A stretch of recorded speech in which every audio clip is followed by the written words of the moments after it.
Danny had stepped out, but what stumbled back in was something else. Something alien. A monster. Walter tried to kill it, first with his fists, then a chair. It wouldn't die. Instead, it kept coming, unaffected by the beating it had taken. After Walter managed to kick it down the cellar stairs, fear took over. He ran, got behind the wheel, gunned the engine. The booze wouldn't make him forget, but he knew he had to try.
There was no sensible reason for the power company work lights to be here. It was almost as if they'd been left for someone like me to use.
Sarah trusted her gut, and her gut said Agent Nightingale was an asshole. He felt wrong, and it wasn't just the smell of stale booze. It was in the way he flashed his badge, pulled rank, the look in his eyes when he wanted answers. Where was Alan Wake? What was this about an accident? Where was his wife? And most importantly, why did she let Wake go? He wouldn't answer her questions. Federal business was all he'd say.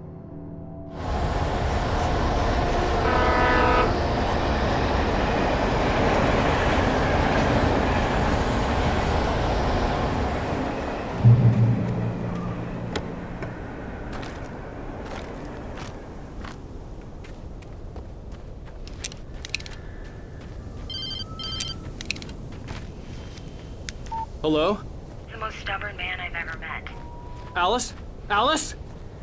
Alan. I'm so afraid. Keeps me in the dark. Please help me. I look at you, Alan, and it's not you. Something else. Looking out from behind your eyes. Alice, I'm here. I'm so alone here. It's all gonna go to hell. You need to be careful. Cooperate. The connection had been terrible, but that wasn't the only thing that hadn't been right with the call. She sounded wrong somehow, but she had called me. The pipe wrenched itself loose from the bridge's steel framework. Wrapped in darkness, it floated in midair, twitching. For a moment, I didn't understand what I was looking at. The heavy object lurched at me with impossible force. I threw myself out of the way, but just barely. When I turned my flashlight on it, it shook in a dark rage before it flew at me again.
I could see a railway bridge up ahead, and a warehouse of some sort on the opposite shore. I hoped I could find a car from there.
slammed the door shut right in his smug face. He pleaded for me to open the door. True to form, the asshole actually thought I would obey. I had no sympathy left, no guilt either, not for him. I took a moment to savor the scream. I bet I had a smile on my face. It was all that I had time for. The dark presence was inside the lodge with me.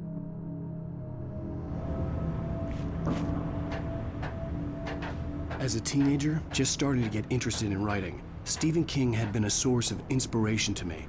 I thought about all the inanimate objects that had come to life in his books.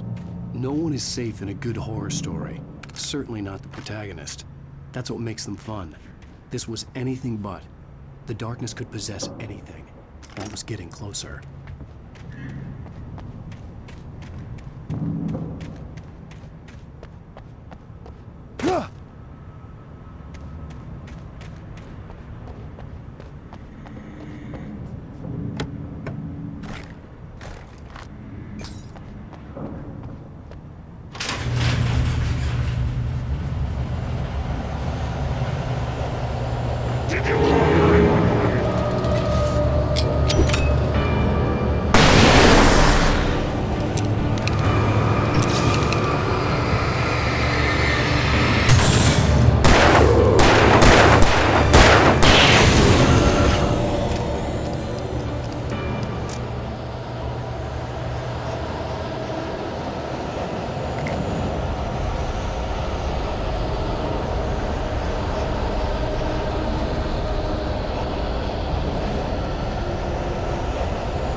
take the facts of our existence for granted, unaware that they are merely a thin veneer of desperate self-delusion, covering a vast cosmos of madness and horror. All too often, the stars are right. In Night Springs. Tonight's episode, a family occasion. Journalist Alvin Derleth's trip to study the local customs of an insular community in Night Springs has been less than successful. Until tonight. Well, I'm glad you changed your minds about this. Ancient customs, local mythology. My editor loves this kind of stuff. Well, Mr. Derleth, we don't want to feel like we're on exhibition. But you have demonstrated the seriousness of your intent.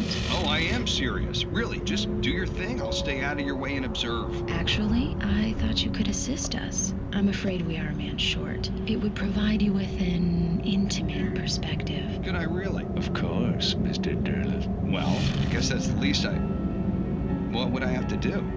Oh, here. Let me show you with a kiss.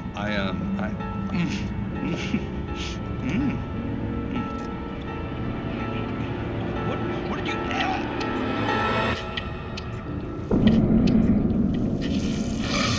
Oh, Mr. Derleth, you have well pleased Nixie Perka, the dweller in flesh.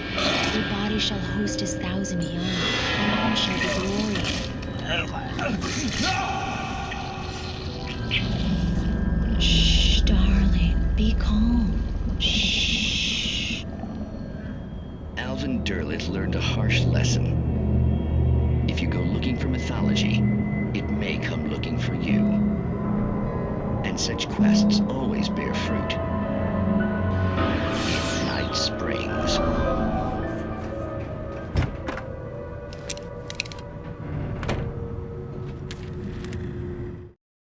The darkness surged towards me, sucking everything loose from the ground into its depths, tugging at my clothes.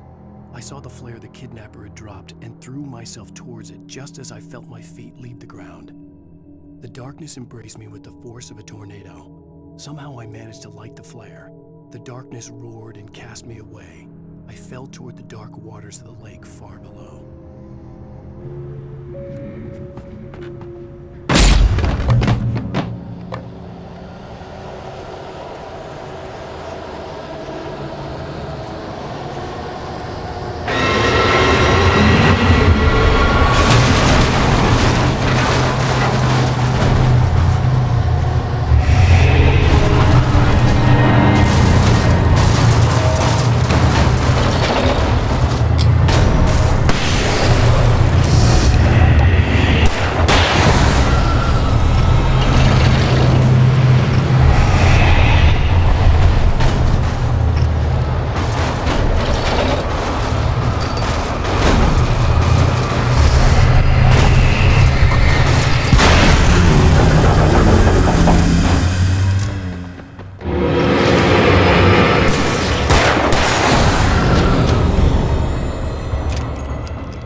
Never been this glad to see the sunrise.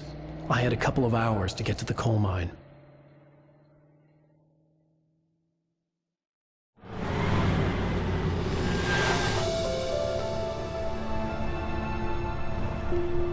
The coal mine wasn't far now.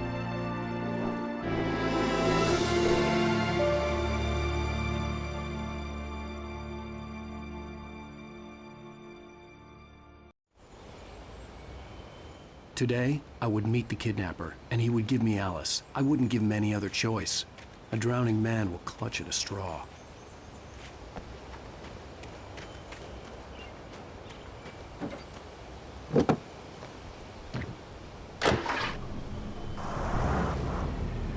Little by little, without realizing it, I'd come to believe that the story in the manuscript was coming true. The current of its narrative had taken me deeper and deeper into dark waters. Alice had been taken from me. Barry was probably in jail. I was a fugitive from the FBI. The whole world taken over by the dark presence was trying to destroy me. It all felt real, but it matched a textbook case of insanity. Even during daytime, I was being stalked. The bridge must have collapsed only moments after I'd crossed it.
This is Pat Main, and you're listening to KBF-FM. Folks, I want to apologize for kind of abandoning you to that looping music track last night, but I was detained. You see, I encountered a big-shot G-man with an itchy trigger finger who could use a lesson in manners and a boot in the ass. Not necessarily in that order either. Well, folks, I know I'm not being very informative here, and I apologize for that. I really should just keep quiet, but I'm just so peeved right now, because some people just shouldn't be carrying badges. And I'm just glad that our Sheriff Breaker was there to straighten things out. And if someone I met last night is listening, let me just say, I'm sorry if my mouth got you in trouble. I'm pretty sure you're not the bad guy here. Godspeed, son. I hope you know what you're doing. Now, on a lighter note, I'll be talking to Dr. Nelson all morning. But first, a little music.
Welcome back to KBF-FM. Hope you enjoyed that tune. Now, Doc, you were talking about life and finding that special someone, that soulmate. Well, you were talking about that. I was saying I don't buy it. Well, see, to me, that's strange, because I always pegged you as a hopeless romantic. You got me there, Pat. But I think love's where you look for it. And you need to do a lot of looking, sure. But the idea that there's that one special person out there for you, and if you miss that chance, it's gone forever, and you're forever incomplete. I mean, isn't that depressing? Or, heck, childish even? Hey, there's plenty of fish in the sea. And apparently a fisherman has a fishing analogy for everything, but what you're saying, isn't that a little harsh? Well, no. What I am saying is that your potential for finding that connection isn't limited to what's essentially a chance encounter.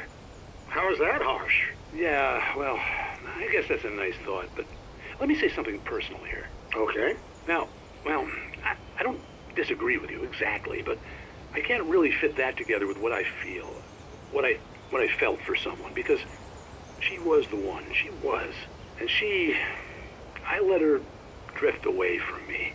Maybe I didn't put in the work, I don't know, but, well, since then, and it was a long time ago, but since then there hasn't been anyone, not like her. And I'm not saying I dwell on her or haven't moved on. I like my life. I'm not living in the past, but I do miss the way she completed me. You can't argue with the heart, Pat. I'm sorry, folks. I had kind of a scary experience last night, and let's just say it's shaken a few things loose.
For Mott, spying on the writer on the ferry had been a disappointment. His boss had made Wake out to be something special, but Mott hadn't been impressed. He'd gotten a good long look at the wife, though, and he liked what he saw. Mott had fantasized about goading Wake into a fight, but it hadn't happened. Still, he'd get his chance to see if the writer had anything in him. He'd been promised as much.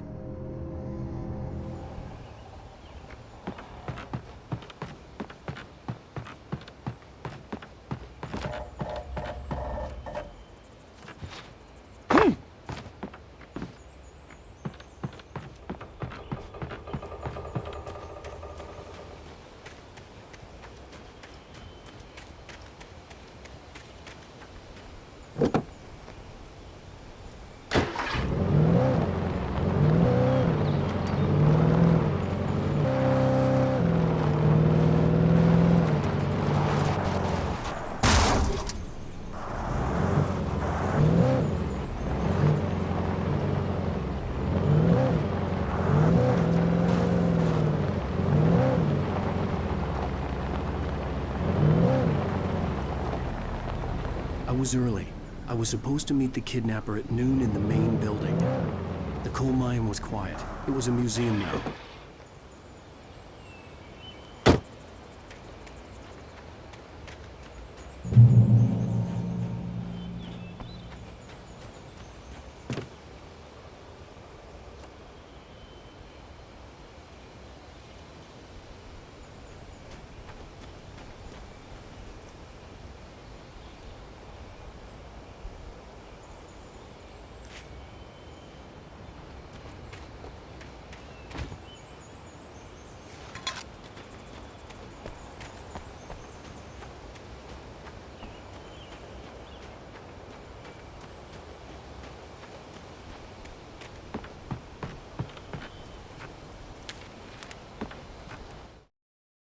With Nightingale gone and the night wind blowing in through the broken studio window, Maine stared at Sarah.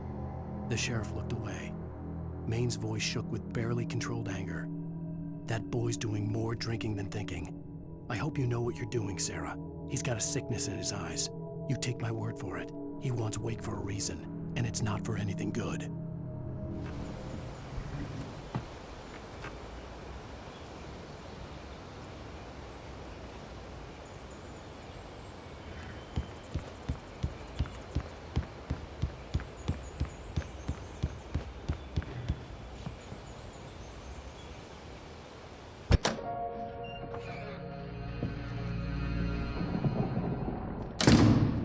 I didn't want to go outside. Cops had to be looking for me. The noon sun turned the place into a sauna. The day dragged on. Different scenarios ran through my mind. Ways of how I'd torture the kidnapper to get Alice back. Or the different horrible things he could have done to her. I imagined her dead. I had no way of knowing she was still alive. It was killing me. I was running on blind hope. It was all a waste of time. The bastard never showed up.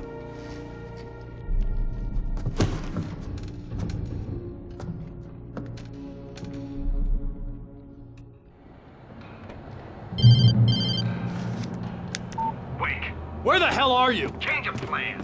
You know where Mirror Peak is? It's a big mountain north of where you are. You follow the path from the mine, you can't miss it. There's a lookout point there. I'll be waiting. I'm through being jerked around by you. You want to see your wife alive? Because if you do, you better watch what you say to me. Do we understand each other? I want to talk to Alice. Yeah, and I want the manuscript. Don't keep me waiting, Wake. Hello? Hello! Ah! I'm gonna kill him! I had to get to Mirror Peak.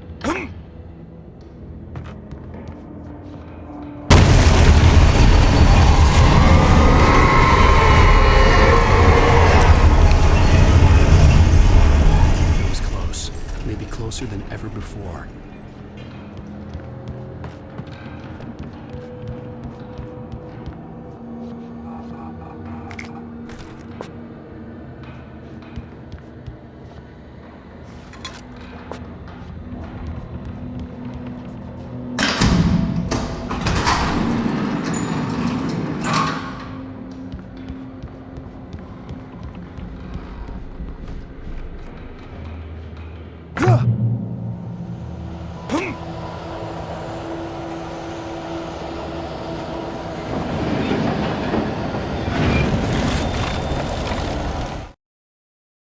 Thomas Zane fell for Barbara Jagger, it happened fast. She was young, vibrant and beautiful, full of life.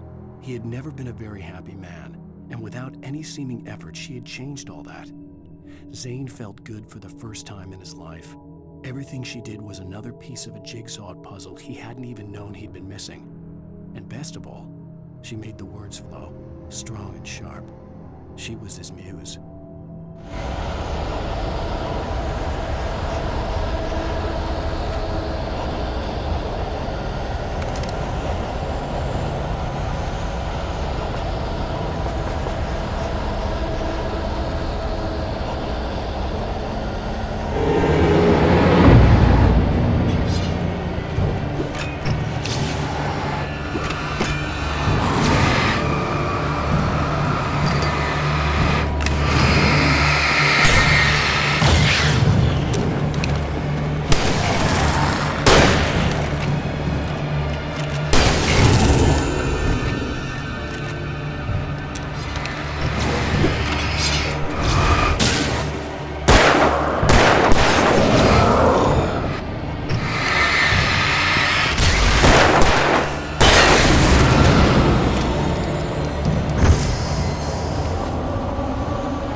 The hillside ahead was to go through the building. I had to find a way to avoid electrocution.